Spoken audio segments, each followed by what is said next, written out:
જોઈ શકો કે ઉતારીને ટ્રેક્ટર કરીને એની પ્રોસેસમાં લાવો તો તમે જોઈ શકો આમ હાઉસ કેટલું મસ્ત તો બીજા ટ્રેક્ટર તમે જાઓ 40 ટકા તમે કેસાની ખેતી કરી કેવું કઈ માર્કેટ જગ્યાએ મોકલો એવી છે ચર્ચા ચાલે બધા ધબલા ભરેલા કેટલો પાછો બનાવેલો જોઈ શકો કે તો તૈયાર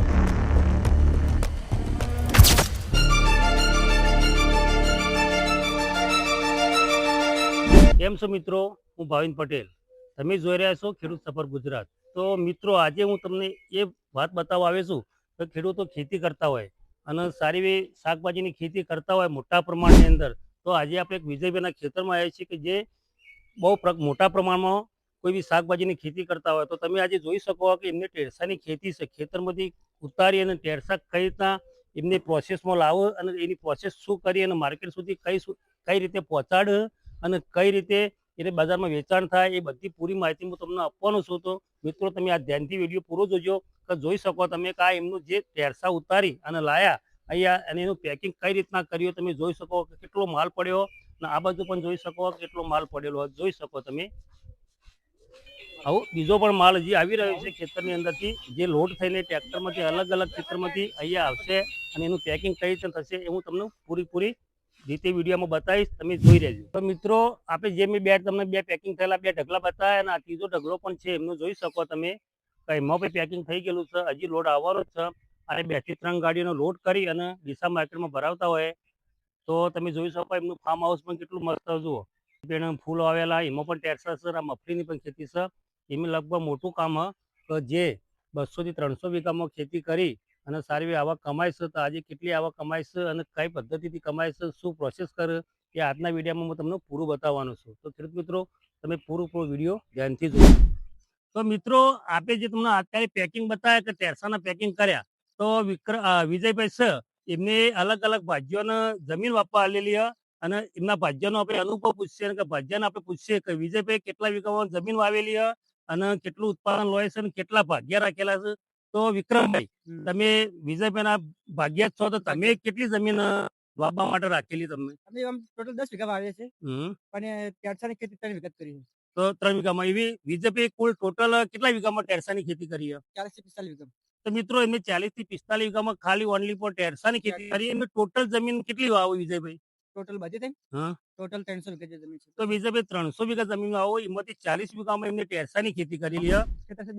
2 વીઘાનું તમારું વાવેતર અને એનો ઉતારી અને તમારે જે પ્રોસેસ કરવાની અત્યારે પેકિંગની અમારા મિત્રોને બતાવવાની. તો હું તમને એમ પૂછવા માંગુ કે તમને વિજયભાઈ તમને જે જમીન વાવવા લી એમાંથી તમને ઉપજ કેવી થતી હોય કે તમને સંતોષકારક ઉપજ થતી હોય? સંતોષ થઈ જાય આપણને. અને તમે કયા ભાગથી જમીન વાવતા હોય? ચોખ્ખો ચોથો ભાગ તમને મળતો. તો મિત્રો, જો એમનો આ ભાજિયા એ આપણે જમીન એમને રાખેલી હોય કે 300 વીઘા જમીન એમને રાખેલી હોય એમાંથી કેટલા ભાજિયા રાખે રે? એમાંથી લગભગ 15 જેવા ભાગ્યા છે. એમને 15 જેવા ભાગ્યા રાખે અને એમને અલગ અલગ ખેડૂતોને એમના પ્રમાણમાં રીતે એમની જમીન વેચણી કરીને એમને વાવવા હાલતા હોય અને સારી એવી કમાણી કરતા હોય એ બી કરતા હોય અને એમને ભાગ્યા પણ સંતોષ થાય એવી કમાણી કરીને એ આપતા હોય. તો ભાગ્યા પણ ખુશ રહેતા હોય અને વિજયભાઈ ખુશ રહેતા હોય અને આનંદ આ વિક્રમભાઈ છે તમે આનંદથી એમના એક રહી શકો, સારું કામ મોજથી રહી શકો. તો મિત્રો, તમે પણ જેમ વિક્રમભાઈ કીધું કે અમારા જે શેઠ છે એટલે કે વિજયભાઈ જે 400 વીઘામાં 300 વીઘામાં ખેતી કરે અને અલગ અલગ ભાજિયાને જમીન વાવવા હાલે અને સારી રીતે રેપી કમાય અને સારી રીતે આજે ભાજિયાને પણ કમાણી મળતી હોય એ રીતે આયોજન કરીને ખેતી કરતા હોય અને સારી કમાણી કરતા હોય. તમે પણ આ રીતે વધારે જમીન વાવતા હોય તો તમે પણ આ રીતે કરી શકો. તો મિત્રો, આજે આપણે વિજયભાઈના જે શાકભાજીનો લોડ કરવાનો છે તે આવે છે, તેમના જે ગાડીના ડ્રાઈવર પણ છે, એમના મિત્ર પણ છે અને એમના ભાગ્યા જ છે. તો આરે એમને કઈ રીતના ચર્ચા કરશે, કયો માલ કઈ જગ્યાએ મોકલવો એ વિશેની ચર્ચા ચાલે. અને એક ગાડી પણ આવી ગઈ અને બીજી ગાડી પણ આવી રહી છે. એમને અલગ અલગ વાડીઓમાંથી અલગ અલગ રીતે માલ આવતો હોય તો આપણે એમને કઈ રીતના પેકિંગ કર્યું એ મેં તમને બતાવ્યું અને ગાડીમાં લોડ કરશે. અને વિજયભાઈ આપણે એટલું કહેશે કે વિજયભાઈ તમે અલગ અલગ જગ્યાએ આ માલ મોકલશો? અમે 2 દુકાન જેની જેવી ત્યાં. હા, તો અમુક જગ્યાએ તમે માલ મોકલશો તો આ બધું ટોટલી માલ ડીસા જ મોકલવાનો? ટોટલી ડીસા જ છે. અમારા ખેડૂતો બહાર રાજકોટ, અમરેલી બાજુ રહેતા હોય તો એમનું ત્યાં માર્કેટ મળી જતું હોય આનું? મળે એ લગભગ મળી જ જતું હોય, દરેક માર્કેટમાં મળી. કચ્છમાં જાય માલ. હા, તો એનું વધારે વેચાણ આપણા ગુજરાત સિવાય બહાર કયા રાજ્યમાં થતું હોય એમ અમને એ વિશે? રાજસ્થાનમાં વધુ જાય. તો મિત્રો, જુઓ આ એમના ડ્રાઈવર છે, આ એમના મિત્ર છે અને આ એમના ભાજિયા છે, તમે જોઈ શકો. અને ગાડી પણ આવી ગઈ છે. તો આગળ શું પ્રોસેસ કરી એ બી હું તમને બતાવું છું.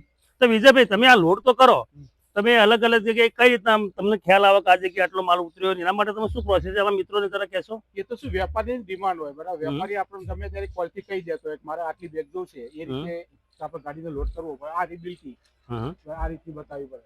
અને તમે એમાં 2 નંબર માલ હોય અને એક સારી ક્વોલિટીનો માલ હોય તો એમાં તમે એમનું લખાણ કરીને એમની બિલ્ટી બનાવીને તમે આપતા જ હો. આ બિલ્ટી બી મોકલાઈએ ને પેકિંગ ઉપર ત્યાં માર્કો બી મારેલો હોય. તો મિત્રો આ રીતે પેકિંગ કરતા હોય કે સારો માલ હોય 1 નંબર હોય, સેકન્ડ માલ હોય 2 નંબર આપણે અંદાજે એ રીતે બનાવી શકીએ. 2 નંબર ગણાતો હોય અને સારો માલ એના પર કોઈ માર્ક 1 નંબર ગણાતો હોય તો ડ્રાઈવર આ બધી પ્રોસેસ ડ્રાઈવર કરતા હોય.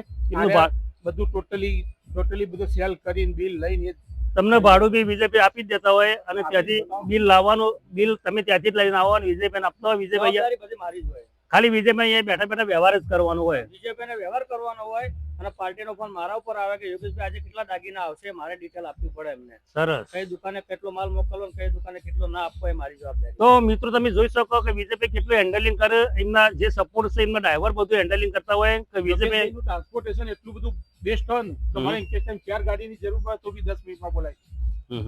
વિજયભાઈ બીજું કઈ કહેશો કે આમાં કેટલો તમને લોડ પડતો હોય બધો આ વ્યવહાર તમારા નાના ભજીયા હોય, મોટા ભજીયા હોય, અલગ અલગ ભજીયા તમે જમીનો વાવતા હોય, અલગ અલગ પાક વાવતા હોય તો એ વિષયમાં મિત્રોને કઈ કહેશો?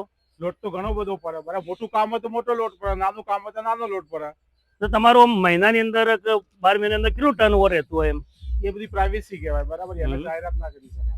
સરસ. જે હોય બરાબર છે મિત્રો. તો તમે પણ આ રીતે ખેતી કરતા હો તો બધી જાહેરાતો કરતા નથી હોતા ખેડૂત મિત્રો, પણ એમની પણ સારી એવી હિંમત છે, સારી એવી જમીન વાવો ને સારી આવક મેળવો તો આપણે એમનો હવે જોઈએ કઈ રીતના લોડ કરે ગાડીમાં અને કઈ રીતે રહે ડીસા માર્કેટની અંદર કે બીજા માર્કેટની અંદર કઈ રીતના મોકલતા હોય આપણે જોઈએ. તો મિત્રો જોઈ શકો તમે, જો બીજી ગાડીમાંથી એમની ગાડી આવી ગઈ અને કેટલો બધા એમના જબલા ભરેલા, કેટલો પાર્સલ બનાવેલો, 1 નંબર ને 2 નંબરનો અલગ અલગ પાડીને આ બીજો માલ અરે યોગેશભાઈ ને આ બધા થઈને એમનો માલનું સેટિંગ કરતા હોય. તો મિત્રો આ વિજયભાઈની જે 2 ગાડીઓ લોડ થઈ અને એમના જે ભાગ્ય એટલે કે જે એમના જમીન વાપવાલી હોય એમને સારી એવી મહેનત કરીને માલ ઉતાર્યો અને ટોટલી માલ આ બંને ગાડીમાં ભરાઈ અને ડીસા માર્કેટમાં જશે. તો તમને એ વિશે વિજયભાઈ આપણે જે આ વિડીયો બતાવ્યો એ બદલ વિજયભાઈનો ખૂબ ખૂબ આભાર. વિજયભાઈ તમારા એ વિશે કંઈ કહેવું? બરાબર. દરેક ખેડૂત વાવે તો તમે પણ આ રીતે સારી તમને અનુકૂળતા લાગે અને તમે આયોજન કરી શકતા હોય તો તમે પણ આ રીતે વાવણી કરીને સારી કમાણી કરી શકતા હોય. જય જવાન, જય કિસાન.